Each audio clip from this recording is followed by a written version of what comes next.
haciendo tiempo que sus recuerdos libran batalla contra el olvido. Bonjour les aficionados du Matador et bienvenue dans ce nouvel épisode de la série de vidéos One Day, One Figure, One Story.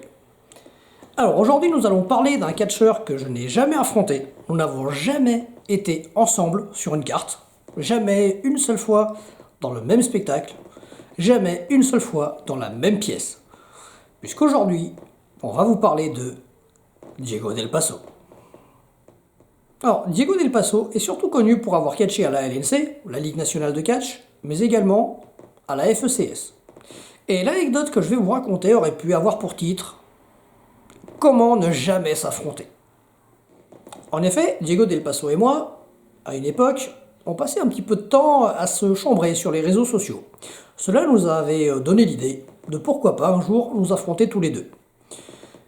Avec nos gimmicks respectives, il y avait vraiment de quoi monter beaucoup de storylines différentes.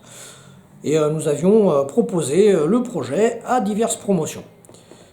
L'une d'entre elles, basée en Ile-de-France, avait retenu le projet et avait booké donc ce match en étant un main event d'un de ses shows.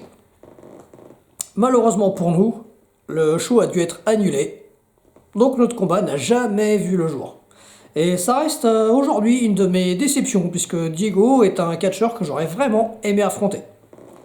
Mais je ne désespère pas, puisque à la fin de cette crise sanitaire, les shows de catch vont reprendre avec du public, et je suis persuadé que ce match risquerait de plaire à beaucoup plus qu'un fan. Donc peut-être qu'un promoteur va se risquer à le booker. Et je suis persuadé que Diego Del Paso en serait ravi. Qu'est-ce qu'il fait là?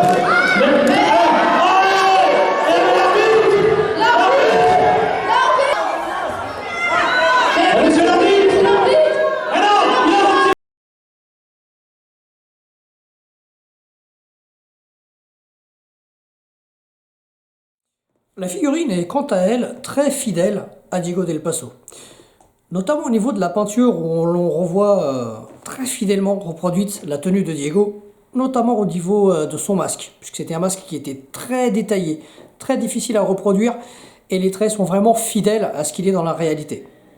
Autre souci du détail, que j'ai déjà relevé sur d'autres figurines, Richard a su bien mettre en valeur les bras du catcheur avec les straps, qu'ils soient au niveau des bras ou au niveau des poignets.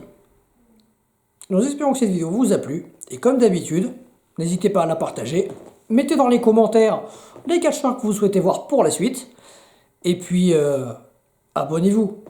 Parce que bon, si vous regardez toutes nos vidéos sans être abonné, il y a quand même un souci. Donc on compte sur vous. Ya va haciendo tiempo que sus recuerdos libran batalla contra el olvido.